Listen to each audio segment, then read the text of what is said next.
over here. We're withdrawing item J1 from the consent agenda. Yes, that's correct. Okay.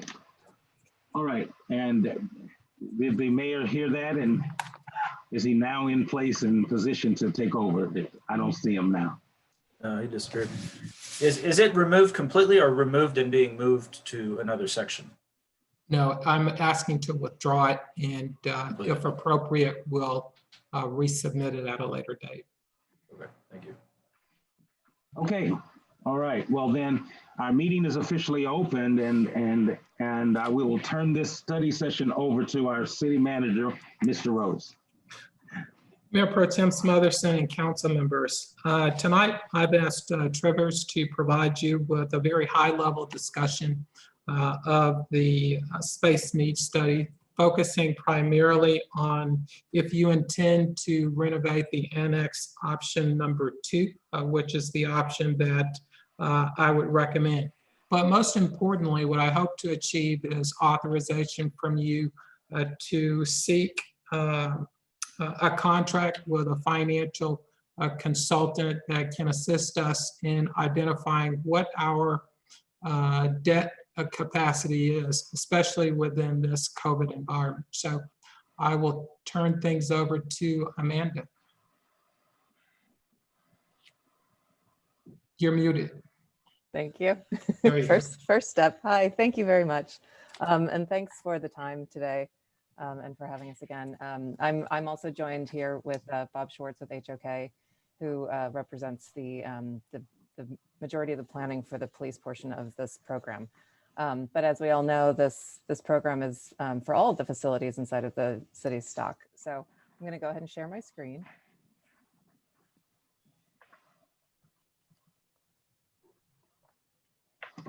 And let me know when you're able to see it. We can see it. Wonderful, thank you.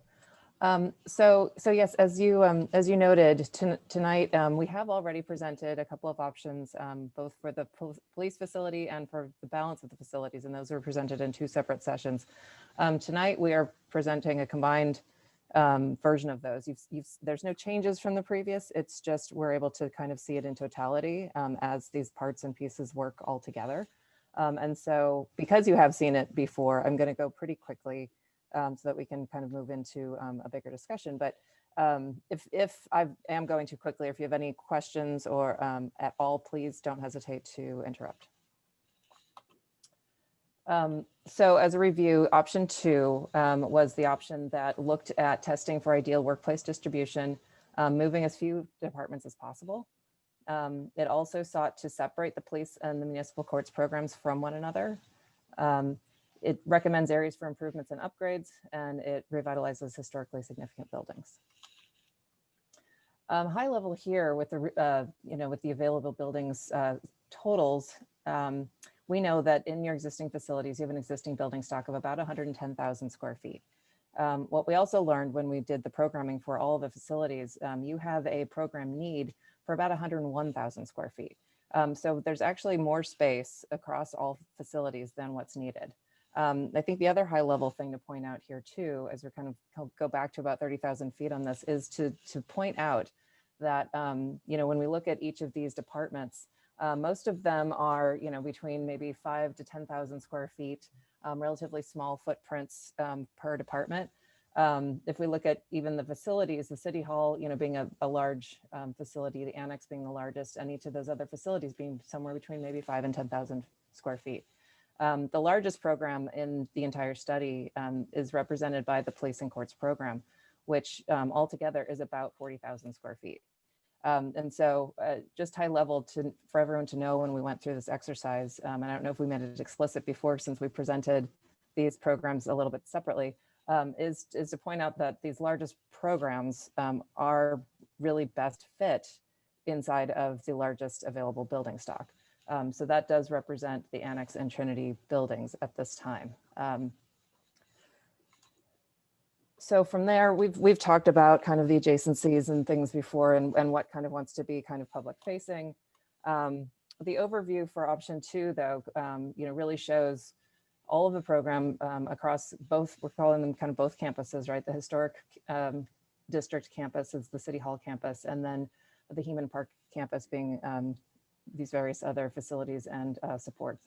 And so when we look at the overall, the police does fit squarely within the annex with a little bit of room to spare in what we're calling the annex connector. And that connector really is the single story building that's between the more historic portion of the annex and the City Hall building. And that provides an opportunity to create a new front door to the City Hall campus. It allows for shared kind of secure lobby and entry of what we've been referring to as a one-stop with kind of shared services at the lobby level, with each of the departments that are most public facing able to have a presence at this kind of easy to navigate front door. Bob, I don't know if you want to talk briefly through these portions of the police and how they are best suited inside of these levels of the annex. Bob, you might be muted. Squeaky chair. Anyway, what differs a bit from the previous studies is that we're using the basement where they tended not to, they just wrote it off. But the idea is that we're going to refurbish the firing range. We have training. Bob, can areas. you move your microphone closer to your mouth, please? Thanks. Okay, we have, is that better? Yes. Okay. So we have training areas for operations. We have consolidated evidence in one area. And then as we move up to the next floor, we've dedicated that to really handling on the north end, the in custody holding areas, keeping it all together, using the northern vehicle bays for vehicle sally port, and trying to keep all that in custodies in one floor in one area. We have a police lobby. We have an area where with a conference room for the people to meet in private if they need to, if they saw something they want to or have a complaint or whatever, that can happen. And that main lobby is publicly accessible. And this is the one area of the annex where we would keep the public. So we're keeping them all on this one level. And we have some capability here to have kind of a one-stop area for public access to clerk type functions, whether it's planning and development, finance, or the court, could all take place in this one area, and then they could have a shared support area as well. Now we're adding stairs, we're adding fire stairs, we're redoing make sure we have a good elevator for staff use to go up to the second and third floors. We want to move up to that. So you can see we have Bureau of Investigations on one side and Field Operations Administration on the other. And then above that, we have office for the chief and some kind of staff support conference area on the small third floor. So we're maximizing use of this building, but we're doing it with the complete program in place. We spent a lot of time with the chief over the past year, kind of reviewing the program and exactly where they're going. And we did have a slight increase from what we did a year ago, maybe about 10%, and we were able to get this fitted into the building. A big difference is the municipal court is in the Trinity building, and then that gives us a shared function. We move Trinity. I see the Trinity building is covered up on my screen.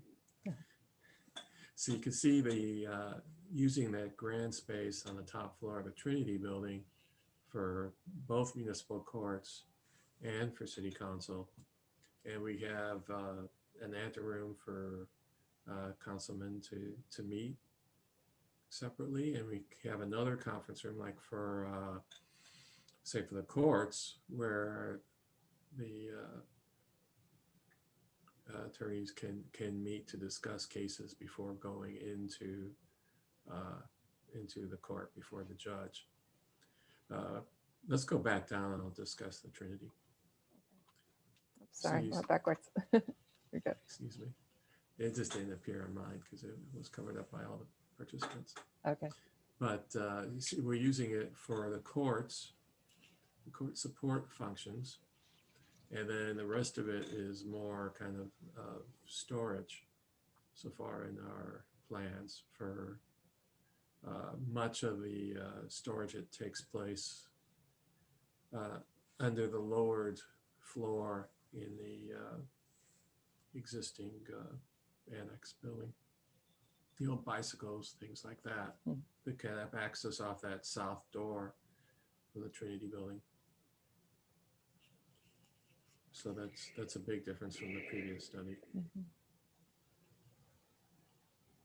Yeah, so for the kind of the remaining part of this here with City Hall, you know, no major changes really to the basement storage. You know, that link still stays intact. That ground floor elevator access remains. And like Bob said, for the Trinity building, the lobby security can happen at that level. We would be adding an accessible elevator to the Trinity, as well as upgrading the egress stairs. And so the court support functions also can happen in this building with a clerk function happening at the one stop.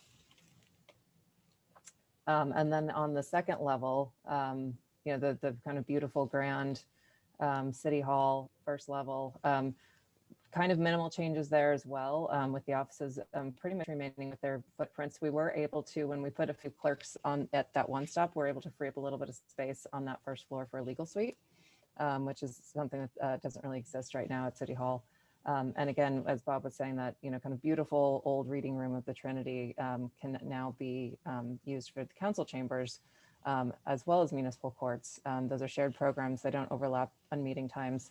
And it also allows City Council to move out of the 5th floor of the City Hall, which is beautiful.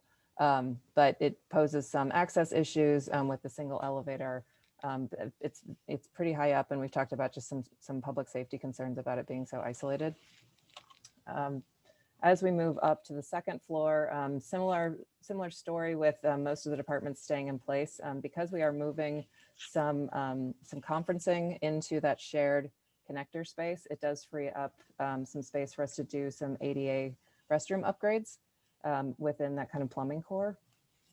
So we're able to get a little bit more functionality there. Right now, the City Hall is every other floor is men's and women's, and don't really meet the current standards for accessibility. So we're able to get an opportunity there.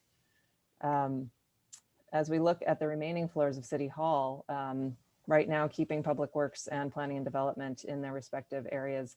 As we would move into schematic design, we would certainly replan these floors to create some more efficiencies inside of these departments. Right now, you're seeing existing plans, but I think, you know, we could envision a different, you know, planning model for these floors.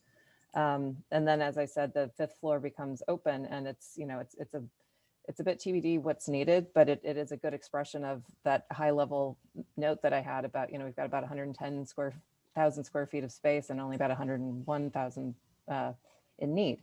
So we can see this pretty graphically right here with the extra space is pretty much the top floor of City Hall. So this could maybe be an event space or something like that. Also an opportunity to add additional ADA restrooms. So in this plan, we're able to put ADA restrooms on pretty much every other floor and on the top floor as well. Notwithstanding it, this came up through a lot of sessions, and it's specific to what we'll be looking at for, you know, what these improvements cost. But the elevator has not been ignored, and the elevator is an acknowledged part of the improvements that are needed to make sure that that's kind of always functioning, because that's a lot of stairs. As we move into the Heman Park campus, kind of going from what we're looking at the Heman Park Community Center. Right now that is being used for the courts. And so when the courts don't have to share that, that space can then be truly used for community space at all times. So all these programs, you know, they have to take down and put up for, you know, to make room for that, can start to stop. And then we would recommend, again, ADA upgrades to restrooms, potentially some minor things to those kitchens. They're mostly used as catering kitchens, so they're working kitchens, but also looking at the potential to improve entry access to the building. Right now, all the parking is behind, and so you're walking kind of all the way around to get to the front door. And so maybe considering some sort of a covered walk or something that could make accessible entry into the building easier. Because I know there's a lot of senior programs and things like that, that certainly improving that access would be a great priority. And then the Parks and Rec, we only studied a very small portion of Centennial Commons, and it was as relates to the Parks and Rec admin offices that are over there. And there aren't giant proposed changes for that plan. We've got a custodial office there. You know, I think in the other option, there was a potential for maybe like a co-working office so that the director of Parks and Rec, who's at City Hall primarily, and that adjacency is important to remain, but still maybe creating an office that could be shared or kind of, you know, not dedicated, so that that function can live over at this this other facility.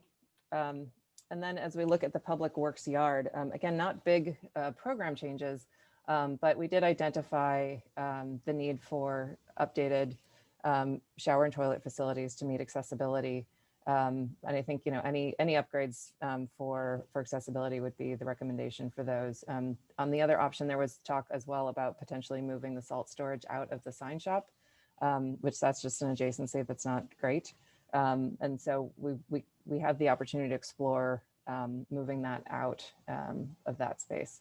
But for the most part, we've got, you know, I think some updates to break areas, things like that, the staff areas. But in this option, we didn't look at any other major changes to the planning, just nice upgrades. And that's it. I've taken us back to the overview slide as we continue to discuss. Amanda, thank you. Mary and council members, the purpose for this project was simply to identify the space needs throughout the organization. And I believe that Trivers has done a good job in working with our various departments to conclude or nearly conclude that work. The next half needs to really identify the resources that are available to address the needs. And so that's why I'm interested in getting authorization from you to bring on board a financial advisor. And then finally, after we're able to identify the needs, identify the resources that are available, to then marry those with what your priorities are, and receive direction on how you want staff to proceed at that point, knowing what the needs are and knowing what the resources are available. So I would turn it over to the mayor and be happy to respond to any questions that you might have. Can we go to a full screen now? Is that possible?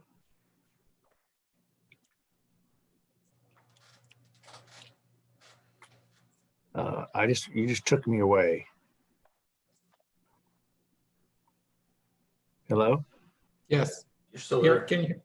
I can't, whatever just happened took my screen away from me. I stopped sharing my screen. Hang on. Hoping There we that go. it would There we bring go. everybody back. There Okay, we go. It wonderful, good. did. Yeah, I'm a little gun shy with technology since I'm not exactly sure why I couldn't even get it. Yeah. Thank you. One of the questions I would have as we start this discussion, and I know we've probably got a lot of members who want to discuss, is there a timeline for how long you want the financial advisor to to start working with us before they come back with a report? I mean, I kind of sense from my colleagues that we'd kind of like to see some form of when are we moving forward with what, and Is there, Gregory, I don't know if you have that frame of reference for us. I do not at this point. If I get the authorization from you and the council to proceed, then I should be able to tell you what the timeline will be within the next no more than 3 weeks. One of the challenges that we face, all financial advisors face in this environment, is trying to forecast out. It's just a challenge. But I would be able to bring that individual, or believe I would be able to bring that individual on board, unless John tells me that I have to go through a process of seeking proposals. I don't believe that I do in this instance, but within a 3-week period, and provide you with information on how long that individual believes it will take to do the forecasting. What questions do members of council have now that I can see everybody? And I do apologize for my technical issues. Does anyone have a question of the city manager or HOK? Mr. Smotherson, and you are, yep, Mr. Smotherson, yes. Thank you, Mayor Crow. Just a few questions. First question that I do have is, with the design of option 2, where are your intentions of having the commissions meeting? All of our commissions, because none of that was mentioned in your plan. Where would our commissions be meeting? Well, I think that there is space that will be available for the commission. Certainly, they would still have access to the Trinity if that is rehabbed. In addition, they would continue to have access to the community center. So those things would be intended to be enhanced. But yeah, the commissions would still have access to those. Well, I think Amanda wants to say something as well. May I? Yes, if I can volunteer. I think we're also picturing that the courts and the Trinity Reading Room would also be a great space for those. Just calendar coordination for the commission meetings. Yes, with just the right amount of calendar coordination. Right now, the courts and commissions share that space, and so to share it also with City Council, I think would be a great kind of overlap, and to really fully use that space. Because then that really opens the door for the possibilities of making better benefits with the community center. 100%. Yes. Okay, but another question is, and exactly, I may have missed this. Where is the police dispatch and the chief's office in regards to the annex? Amanda, do you have that identified in the drawings? Yes, I'm going to defer to Bob on that. Bob, you're muted. The chief is up on the 3rd floor. There's a small area on the 3rd floor, and there's actually we could probably make something else out of the room opposite him on the 3rd, but that's all the space that they require for the chief and his secretary, his assistant. And I'm going to have to think about where the dispatch was. I'm thinking it's on the 2nd floor. But I closed out of that program. No, I'd have to say it's on the 2nd floor. So they're not necessarily have to be physically next to the holding area, because they do everything basically by camera. And then if something should occur, then they let the police know, and they have an officer go to the holding area. Okay, and then my last question, and I do appreciate that. Where would storage, if you in fact make the 5th floor an event space, where would the storage of tables and chairs be? because you're going to still have offices on the 4th floor. So my question then is, I mean, again, understanding where would the tables and chairs and be located for storage for that 5th floor? That's a great question. I'm not certain we've identified that specifically at this time, because that space is kind of TBD. But if we decide to pursue it as an event space, then we will need to identify that area, and it would need to be obviously, you know, easy access to that space. I suspect that if we're able to find greater efficiencies with some of these programs on the 3rd and 4th floor, that we might find some additional space for storage. I would be reluctant to carve out beautiful space in that room for Right, storage. right, absolutely right. And the other reason I say that is because if you make that an event space, the other thing that you have to consider is, where is the caterer's prep room? I mean, I've done this a long time, and Yep. you need catering prep room, you need table and chair storage, and you also might need dressing rooms, if you understand what I'm saying. Yes, if we're really trying to create a premier like wedding venue. Right, absolutely right. And you want that accessible to the 5th floor. Yep. And that's my question. That's it. Well, that's all really, really great comments. Thank you. Mr. Clay. Yes, thank you, Mayor Crow. And thank you for the presentation. My question is less about the presentation, but more just about the concept of options that we have been given thus far. You've heard me speak about this idea of what to do with our facilities at a number of meetings, and I think you all know what I'm about to say, but we had option 1, we had option 2. They're all using the existing facilities that we have, and so it kind of felt like a choice between a red Chevy Equinox and a crimson Chevy Equinox. So I'm wondering, where can we get some more expansive thinking about where the police could be, what we could do with our facilities other than what's been presented? Because I'm struggling to find this satisfying, or these options satisfying, is really all that different. Again, as I've said, we have a once in a generation opportunity here to do some significant things. And this is not the fault of Trivers. I think this is the scope that they were given. And I understand the prime directive behind all of this, which is utilizing all our facilities. We cannot have facilities lie fallow as they have been. I completely understand that. But I do believe there is a world where, and I'll just use this because it's the handiest example, you can have the annex be utilized without the police being in there.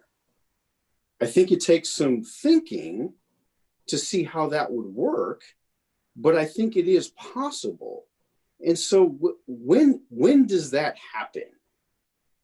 And I don't know who that question is to. I don't know if it's to the city manager or to my colleagues, but when does that happen? I understand the need for understanding our financial capacity. I get that. But when do we think bigger? Honorable Mayor, Councilmember Clay, I think initially when this project started, it was very specific about trying to identify what the needs of the organization were as it related to space, and then also trying to identify a way of utilizing our existing facilities in order to address those needs. So if I'm not mistaken, and please correct me if I'm wrong regarding the scope, I think that was the overall direction that we were getting. So if the council wants to expand kind of your view, your perspective, well, what are some of the other possibilities that are out there?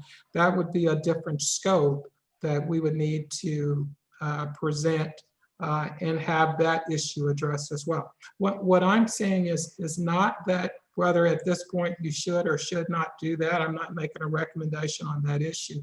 What I'm simply saying is that regardless of whether you want to expand that scope and look at the construction of other facilities and alternative uses for existing facilities, the real guiding factor is what is it that you can afford?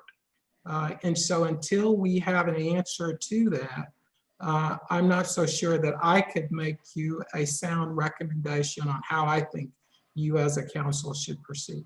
So that's the reason I think it's important to start the process of identifying, what are the resources that are available? How much debt can you incur, no matter what the needs are and what the desires are?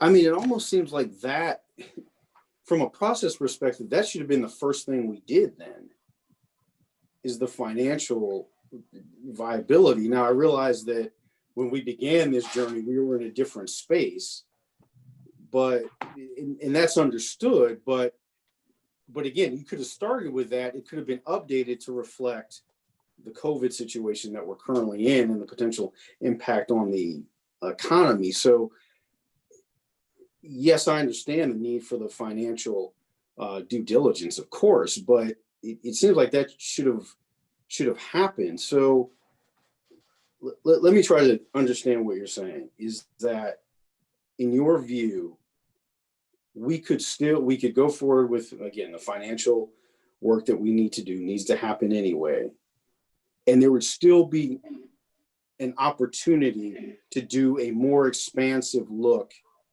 at our facilities options? Honorable Mayor, Councilmember Clay, certainly that expansion of the scope is up to the mayor and council to decide. Is there an opportunity? I can tell you that yes, there is an opportunity to do that. It has to be a decision that's reached by the mayor and council that's the direction that you'd like to proceed. If you recall in this, getting into this, the scope portion of it, well, I'll say the study portion of it doesn't predate me, but the overall project predates me and you as well. This started with a study that was conducted, and for whatever reason, there was a belief that that study had issues with it. And so they as a council wanted to revisit it, and we did. And that's how we ended up with, well, let's just decide that we're going to start anew. Identify the needs of the organization that exist and tell us what those needs are. And that's how we arrived at the scope for triggers, was to throw everything else away and basically start fresh. And so that's what we did, and that's how we've arrived at where we are today. Now, if I had been here long ago, I would have said, let's start with the financial to identify what is it that we can actually do. But even though you didn't start there, the space needs of the organization aren't going to change based upon the resources that you have available. What it does impact, though, is what your priorities are. Because I tell people all the time that I would love this really big fancy car, but all I can afford is a Volkswagen. So I think that's the area that we have to focus on, to say no matter what the needs are, no matter what the desires are, what is it that we can afford? And I think, to extend your analogy, we don't know anything about the big fancy car. We suspect it'll be more expensive, but that's all we actually know about it. And so I feel like, and I'll use my I voice, as a council person, I'm hard pressed to even think about making a decision about whether this option is appropriate, because I don't know what the other ones are. And certainly I'm not envisioning a scenario in which we throw the doors wide open and like, what if we had 8 police stations? What would that look like? I mean, we're not talking about being ridiculous, but we are talking about what else could go in the annex. I don't see the harm in asking that question. If I may address that portion of the question. I will say that in the scope of this study, because we're looking at all facilities, there's really no other facility that the police would fit into. They won't fit into City Hall. So if we move all of that program out of City Hall, I could picture kind of a really cool, beautiful police facility, but it wouldn't be functional on 5 floors. It's not the right fit for the police. So inside of this study, you're not wrong in saying that these options don't seem like they differ very much, because the lion's share of the program is dictating kind of the way the rest of the program shakes out. And so when the study says that we're going to use existing buildings with existing, with our current program, then yes. But I think that and I appreciate that. I think that's the point, is that we haven't looked beyond our facilities. We haven't looked at the police station being somewhere else. We haven't explored what that would look like. And so this is, and I'm sure my colleagues they're tired of hearing me say this, but how do we enshrine that, at least I understand that it's a decision of me and my colleagues. It's not my decision alone, but how do we do that? What's the process by which we take a vote, do whatever, to see if that is the will of the council? Because time is slipping by, and so the opportunity to do that becomes less and less. So procedurally, what needs to happen? Honorable Mayor, Councilmember Clay, what I would recommend to you and the council is that if there is a desire to explore options that have not been presented to you at this point, you may want to at least consider that issue after you have information about what your financial position is. Because doing that prior to it, where that might be a good exercise, I don't believe that it gets you where you want to be. And that being that the police should go into a facility that will be their permanent home, no matter whether that is the renovation of the annex or whether you as a council decide you want to construct a new facility. I think what I would recommend to you is that certainly they cannot remain in the facility that they're in long-term. Clearly. If we can move on, unless some other folks have a chance to talk, Alita. Yeah, I just, when Mr. Rose was talking about how this was a plan that, had already been initiated, part of that is already, part of that plan has already been started in the renovation of City Hall. And so some suggestions that I've heard is putting some of the departments from City Hall into the annex. But as I've looked at that and thought about that, I don't really see that as a viable option, because we've already invested $10 million in renovating City Hall to fit those departments. And so, so that's just something that I think is important to consider as we move forward. Thank you. Mr. McMahon. You are muted. Muted. Now I am unmuted, I believe. Yeah, I think going back to the study, option 1 went through the idea that we could put anything we have in our needs into any one of our facilities. That's a bigger scope than option 2, which was to have minimal disruption. So I think we need to be clear when we're talking about going bigger or other options. Basically, we're just saying, what if we built a new building and then we're going to still use the existing structures? We're going to add 30,000 square foot structure someplace else in New City and still have all the square footage we have here. That's the option that I think we're hearing wants to be addressed, and compare that to see how it's fiscally can be accomplished with what we're looking at our available debt that we can take on. So if we're clear on that, that's what we're asking. I think we need to talk about that. That's appropriate to me to talk about, but I do see that's going to be a difficult discussion, because if council's in agreement that we need to move the police sooner than later, we want state-of-the-art structures for them. And I think we all agree with that. If they can be done the way we're talking. And then we also are agreeing that we don't want any of our buildings sitting around empty. The decision to build something new really becomes a difficult discussion. But if we want to have it, I don't mind having it, but I really see that as an uphill battle. I don't know how we get there, how that's going to make, to Alita's point, if we build a 35,000 square foot place, what are we going to put in the attics if we don't want to move a $10 million restructuring that was done in City Hall in 2005? So, and those are just my comments, but I don't oppose a discussion on something like that, but I think we need to be clear with what we're talking about. I think this Mr. Hales, I don't know whether Tim had his hand up a minute ago or whether you were, okay, Mr. Hales. Thank you. So I just wanted to, Steve kind of chimed in on some of my thoughts, but what we're talking about, or what's been talked about other options, I look at the space needs analysis as, what does the city need? What do the departments need? And what do we have?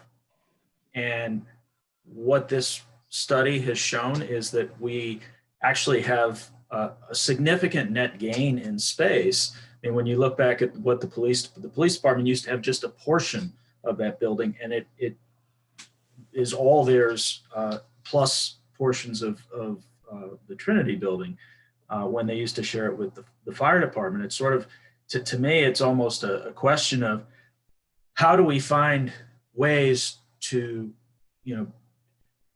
basically fill the space if we build something new? Because I think this report clearly says we don't have the need to move departments into the annex. I think I was actually really impressed with the second option.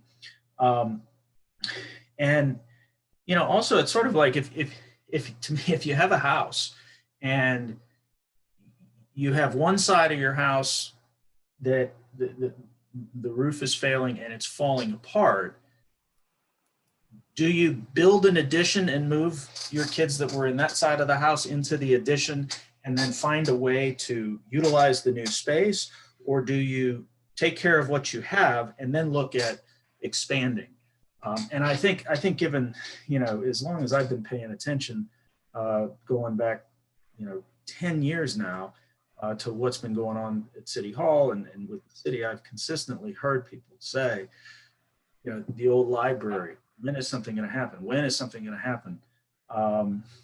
And it sat there for, I think it's been pretty much not used at all for at least 10 years now, at all. So I don't understand, I guess, the desire to, and I'm happy to have the conversation, but like, if Trivers can't figure out what to fill with it, the other part of this too is that we've got this building sits within a private subdivision that is subject to indentures and also is subject to the Prop H that passed, which is pretty clear that it can't be sold, demolished, or leased without a vote of the people. So that aspect's really limited too. So it's like finding a way to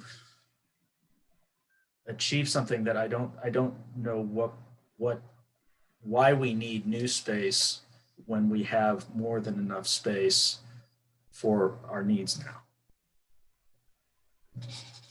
If I could ask a couple of questions, I think it's probably my turn to bite the apple. Amanda, could you, it's probably not for Amanda, it's probably more for John or Gregory. How often is court held? The space that we would be using in the annex for court, is that one night a week? Is it 2 nights a month? What is it? How often? I understand that it's weekly on average. But once a week? once a week. So we'd have four nights, if you will, or 4 evenings where it's not used at all. So it could be used for other functions, correct? Yeah, I think it's actually a lot less than that. I think traffic courts maybe once or twice a month, and the other courts as needed. Okay, maybe so once well, every other month. I'll go with once a week is fine. I'm just trying to figure out what other uses we can use of that space, which is good. I really had never thought about this, and I think my colleagues probably are way ahead of me. I really hadn't thought about moving the council chambers from 5 over to the annex because I'm kind of attached to the beauty of the 5th floor, but I'm amenable to a change. I was trying to figure out what else otherwise could be used. Secondly, I recently took a tour of the Clayton Police Station, and the police chief gave me a tour, and they have holding cells as well. But he was very candid that they don't use their holding cells. And so I guess my question of Gregory is, do we use ours, and do we use them that extensively? Mayor, yes, I think that has more to do with our operations side, that they use them for questioning. And so before they will send a person off to the county to be held, the police have a history of having these holding cells. So John probably knows more about that issue as well, since he was involved I'm in just trying to tee it prosecution. up as to, it doesn't necessarily have to be a holding cell. It seemed to me that we ought to learn from everybody who came before us, and Clayton has a good chunk of real estate set aside for holding cells that they don't use. Now they have examination rooms that are different, separate, but I'm just kind of curious as if maybe if that's something that is looked at. That's all. Mayor, I can share with you that, yes, I had a conversation with the police chief about the need for the holding cells, and he believes that that's a important part of their operation. Okay. The next question, the next thing I would actually say to all of my colleagues is, I really do hope that you will take the opportunity to ask either the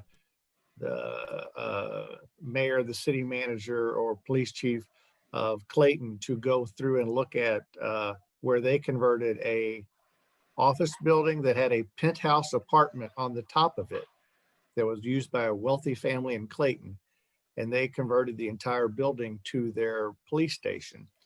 And so I think it's something to take a look at. And by the way, when I took the tour, they show you warts and all and tell you what the mistakes were, what they should have done differently. But I think you would see that you have a very, very new structure, very new, up-to-date police station inside a historic structure.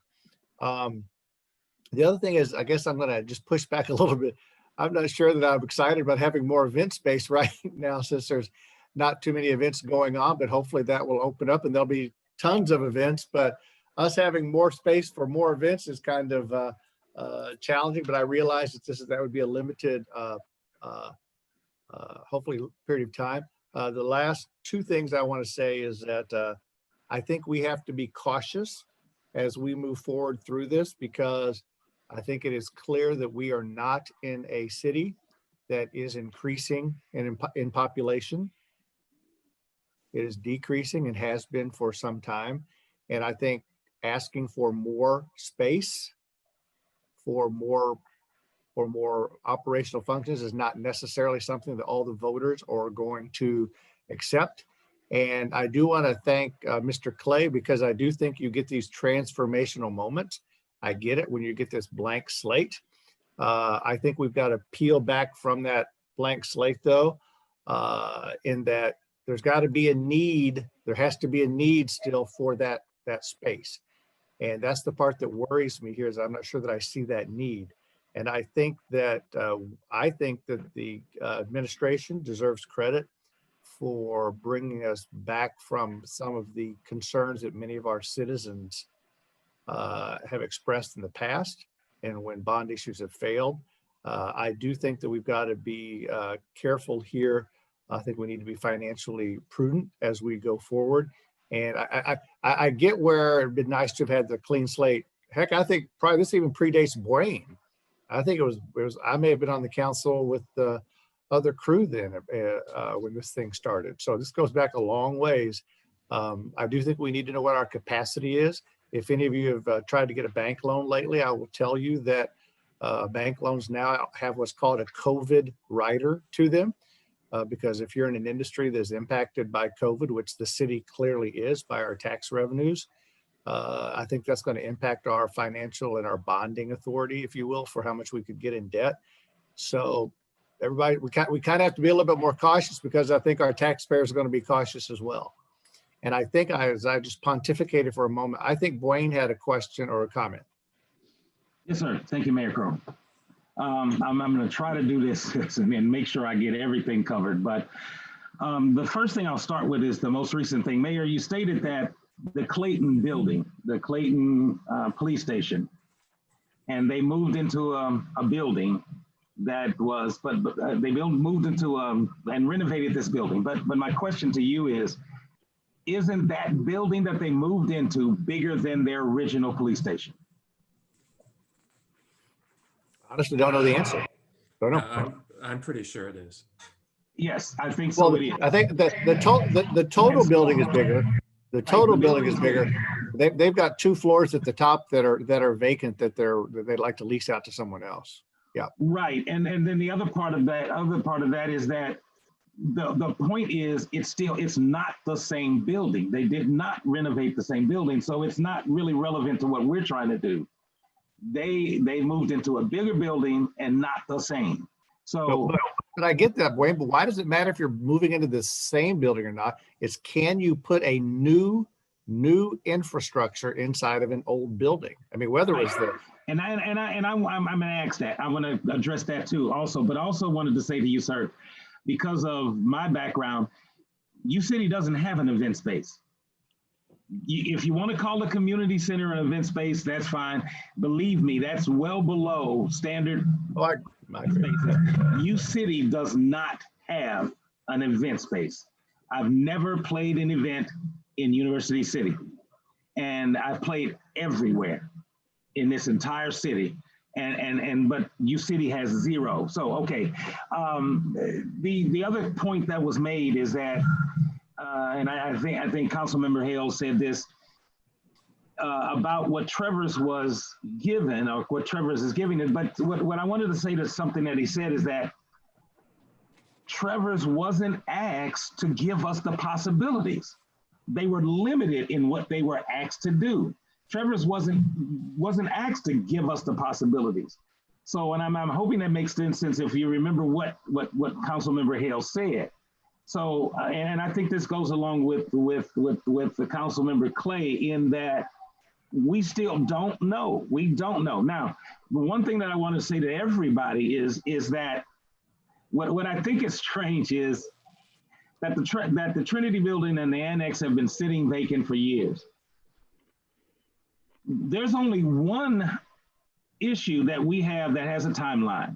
There's only one, and that's the police.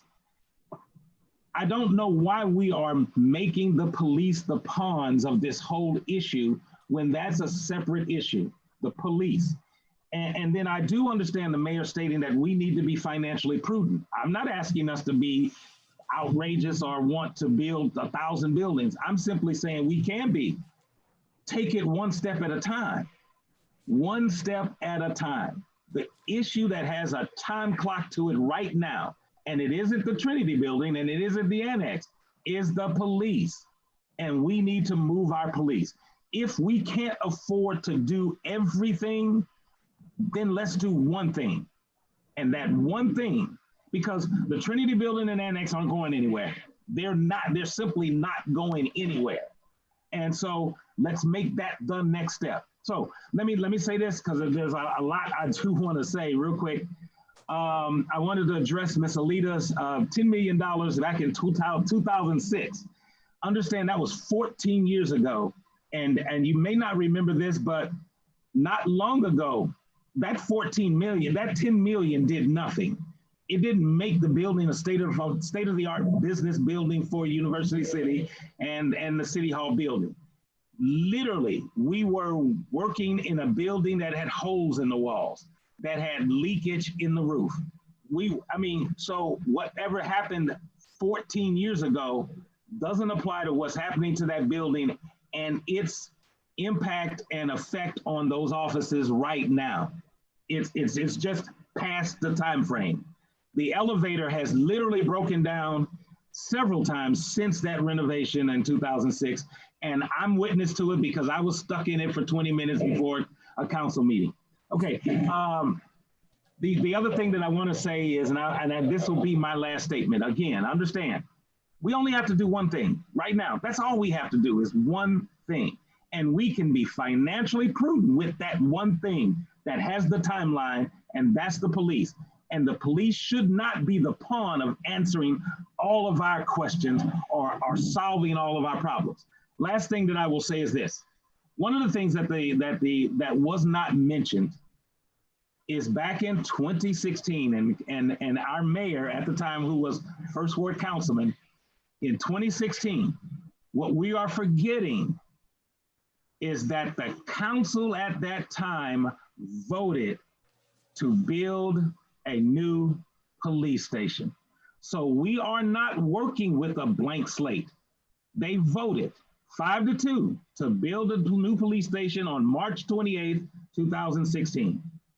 And so what we're ignoring is something that is still on the table. We literally just ignored that. And I definitely understand the legalese that I've been given about what that means and doesn't mean, but it is still an official vote by this council that we build a new police station. And that is still the vote that's on the table. Nothing has officially changed that. So I'll leave it at that.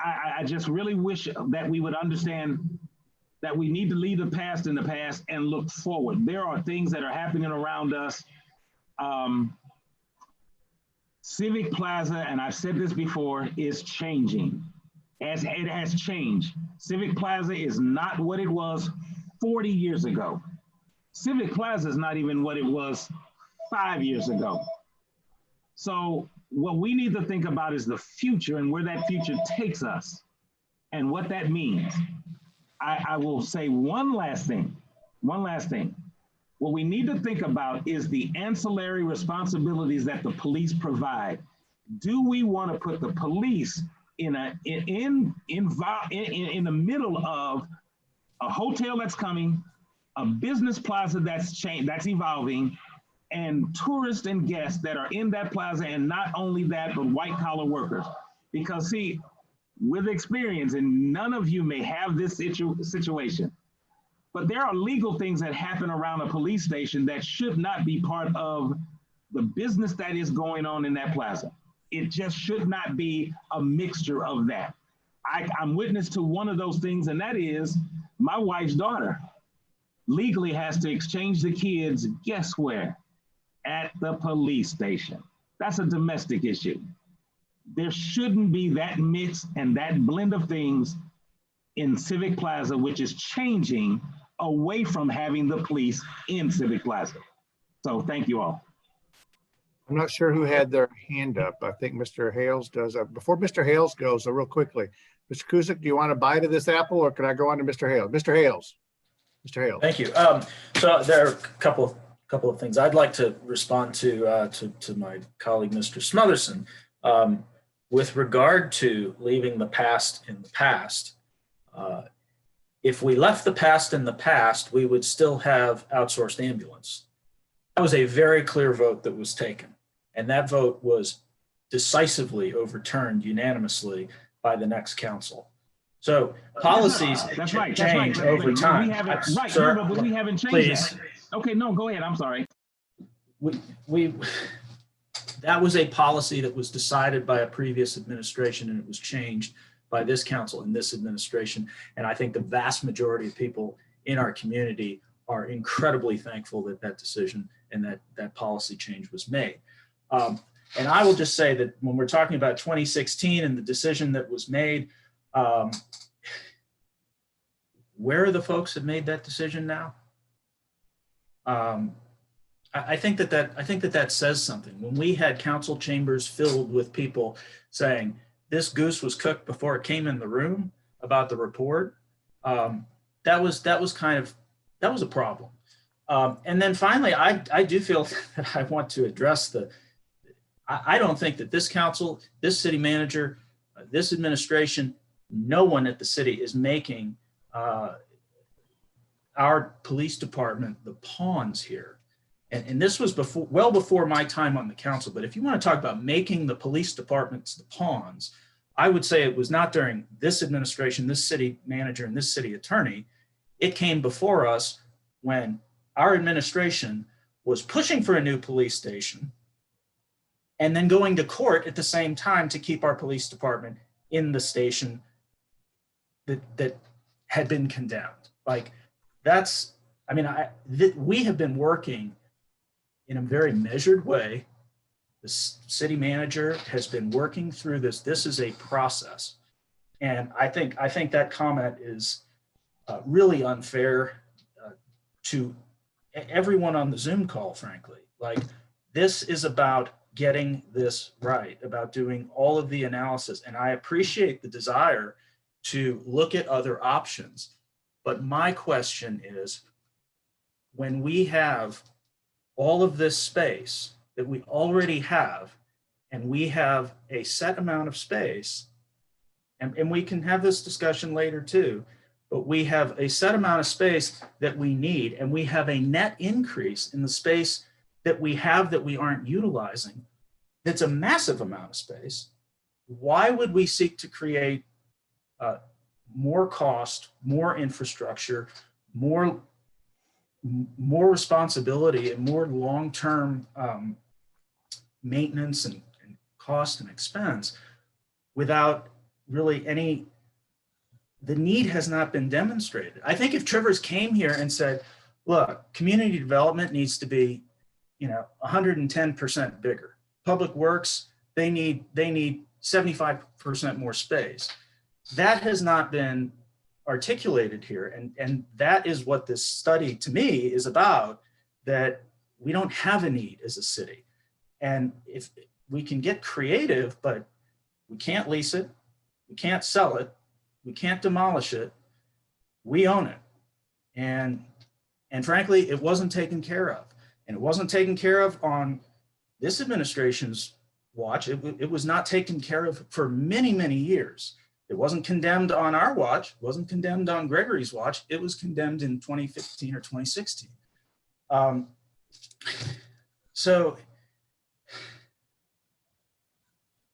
And I guess the last thing I would say, just want to respond to too, is the comment about, when the Clayton Police Station, I think, did clearly, they moved into a bigger building, but they also moved into a bigger space. And what we're talking about is moving into the same building, but moving into a much bigger space in the same building. Right now, our police have 22,000 square feet in trailers. I don't know what their space was in the old annex, but they didn't have the engine bays as functional space. They didn't have where the former fire department was housed and where they slept and lived essentially in that building. There's a massive amount of space gained. So I appreciate the difference of opinion, but you give me something here that is a direction, because I think Trivers has looked at this exhaustively, and now we're trying to come up with some way to fill a building when it's pretty clear that we don't need to do it with the space that we have. And the last thing that I will say is, in this environment, what we have learned over the last 6 months, and what corporations, and I think we talked about this, some of us have talked about this before, but companies and corporations and even governments all over the country are doing more with less space.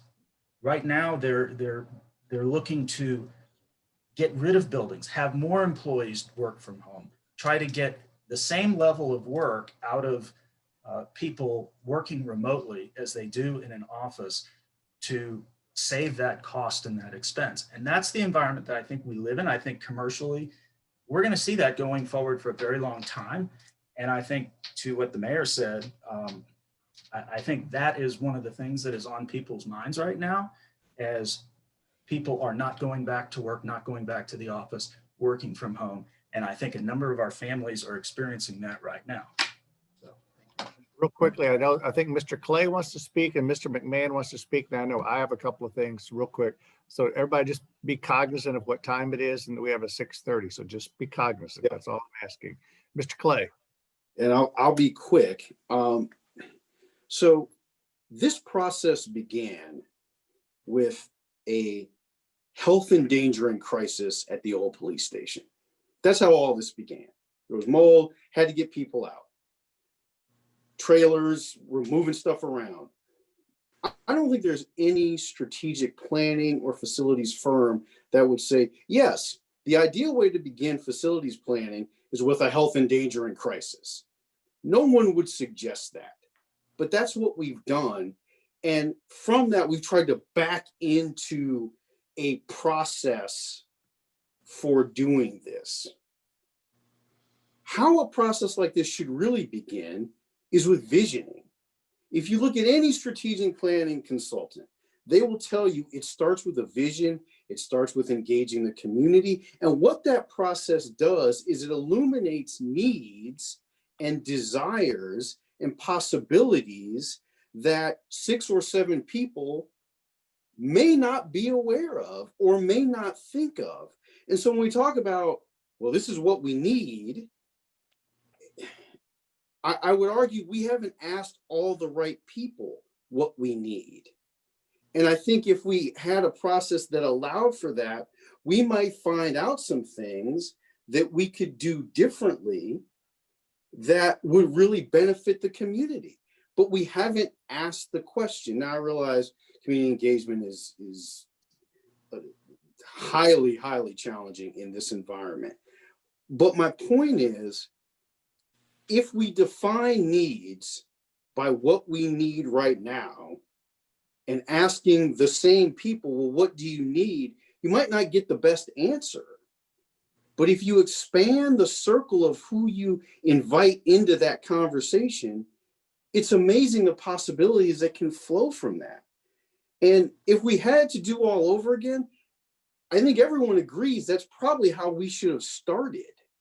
We didn't, but we maybe can't do everything in a traditional visioning process. But you can start to do something that gets at those bigger questions of what can we do? What do we want the police station to look like? What do we want our facilities to look like as a community?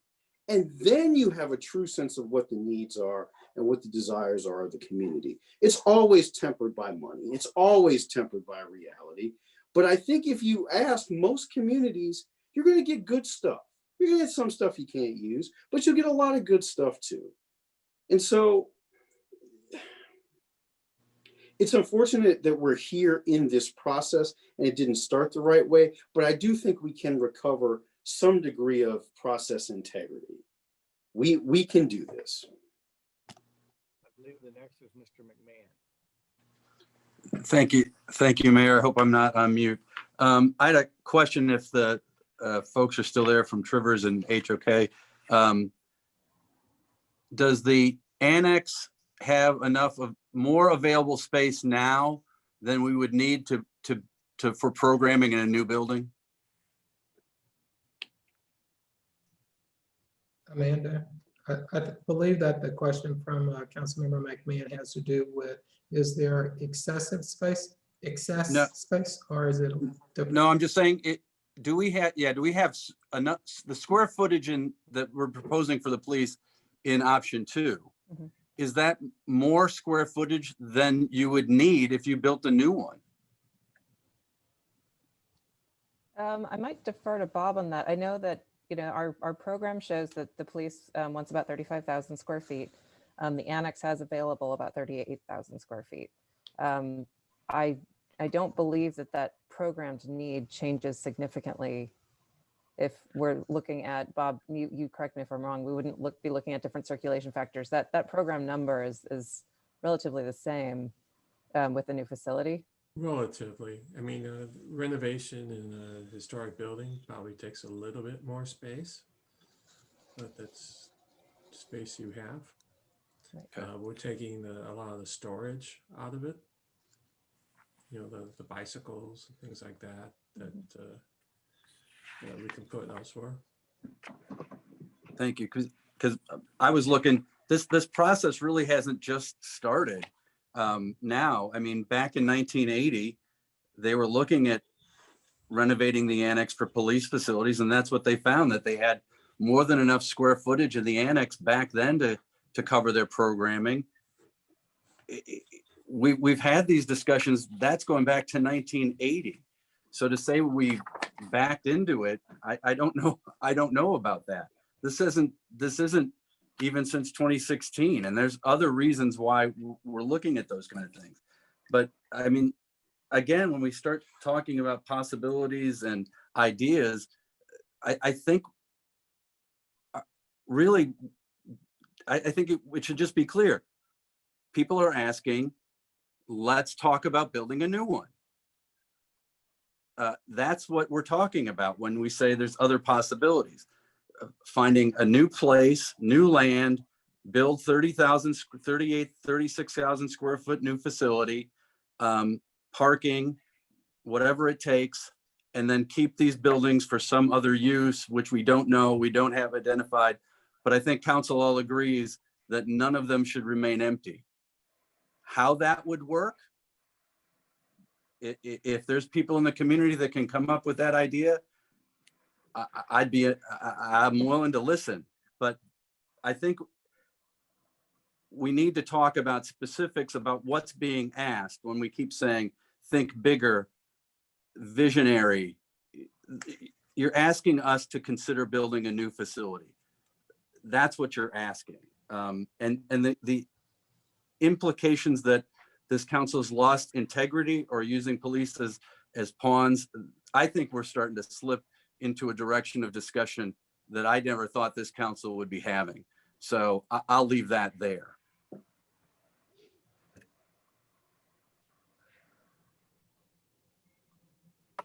This council has done a very good job to date, I think, of discussing matters in a very professional and not political way. And I would hope that all 7 of my colleagues would remember that and continue that as we move forward. I think the other thing I would suggest wholeheartedly to all of my colleagues, and I think I've said it to those of you that I've had conversations with over the past month or so, is I think it is critically important for us to not have any of these votes come through as a very split 4-3 vote. And I say that to all of you just as that means we need to continue talking to each other to get on the same page so that we understand everyone's concerns. I think it's clear we're all coming at this from different ways. We all have different perspectives on this. I think everyone is working for the betterment of our community. We have some folks who say, people are asking, why aren't we building new? I would tell you, I have a lot more folks saying, why don't you guys just make a decision and get this thing done? But we kind of go across the board on this. I think it'd be great to go back and do visioning, but I think that train has left the station, and I don't think anybody in our community wants us to go back and do visioning at this point in time. I want to talk just a little bit about event space, and I just want to say this. I am more than happy to have event space. I am more than happy, but that is not our role. That is not our role. If it works out in this design, I think that is great. We have, and to say that the police department shouldn't be in the middle of the location where it is, well, it's been there for 40 years, and the child handoff has happened there as well. I get it. Again, the Clayton Police Station is right in the middle of downtown Clayton. So, we can all go back at this in so many different ways to cut each other's arguments off. And that's not the way that we have operated to this point. Now, previous councils clearly have operated to that point. It is always under the previous administration, it was one, then the other, then the other, then the other. It was one cutting off the other and one undercutting the other's arguments. This council has operated very professionally, very, very politely, I think very responsibly. And what I'm hoping that as you see that we're on different pages here, that each of you will take the opportunity to sit down and talk to your colleagues and get a better understanding, because we have to make a decision on this at some point in time. And it's going to be popular with some and unpopular with others. But we've also got to make a decision that you all know is going to impact our voters. Because whether we rehab or whether we build new, we are going to the voters for help. So the audience isn't the 7 of us. The audience are all those people who elected us and are going to have to vote on a bond issue. So with that being said, I'm happy for someone else to speak. I just want you to know that I'm a little worried about me being able to get on the next Zoom call without any technical difficulty. So I want a little bit of an extra time to get that done, because I do apologize for being late. I don't know, we may have 3 or 4 minutes if someone wants, otherwise. Well, Gregory, I apologize. Did you want action, or do you just want this to be on the next agenda, or how do you want this to go? No, unless I hear some concern, my intention is to move forward with onboarding a financial advisor. And that individual or entity will provide us with good information regarding what our capacity is. Okay, thank you. Okay, Wayne, Mr. Smotherson. Thank you, Mayor Crow. I'll be brief. And I want to first of all say to our city manager, Rose, thank you for giving us more time, because I appreciate being able to have this conversation. So thank you, sir, for that. I will next say, and I want to remind everybody and understand my feelings. This is a great council. I've seen what it was before. This is a great council. I've been able to talk to each and every one of you, and I am not charging you or saying that you are accusing you of anything. I'm just passionate about the future of this city, what happens with the police. And then the last thing that I will say, and I will leave this alone for now, is that, think about this. 2 buildings occupied versus 2 floors not occupied, which is better? Because, believe me, we can find what to do with 2 empty floors. We can figure that out. And opposed to, and there is, I've already stated earlier, I've given some information to what should happen on the 5th and 4th floor, because you are going to need prep room, storage room, and everything for that 5th floor if you make it an event space. And again, I'm sorry, Mayor, that's just something I'm into, and I just had to bring that out again. But I appreciate everybody. Thank you all. I'll end it there. Unless there's more before the. Can I just say one thing following Blaine, please? Sure. I just want to echo what Blaine said, and I think we all care very much and are very passionate. And I want, particularly for the people who are watching at home or may watch on YouTube, that yes, we are disagreeing, but that doesn't mean we're not gonna talk later this week or I owe Stacy hopefully a golf game. Like, it doesn't change. I think what we think of each other as people and elected officials, and I know we all want the very best and to make the right decision. We're just not there yet. With that being said, we have a motion to adjourn the study session prior to going to public. Is there a motion to adjourn? So move. By Mr. Smotherson, seconded by Mr. Hales. Any discussion? Hearing none, those in favor, please signify by saying aye. Aye. Aye. Ayes have it. I hope to see you guys in a few minutes. If not, Wayne's going to have to carry forth. All right. Thank you. Thank you. Thank you.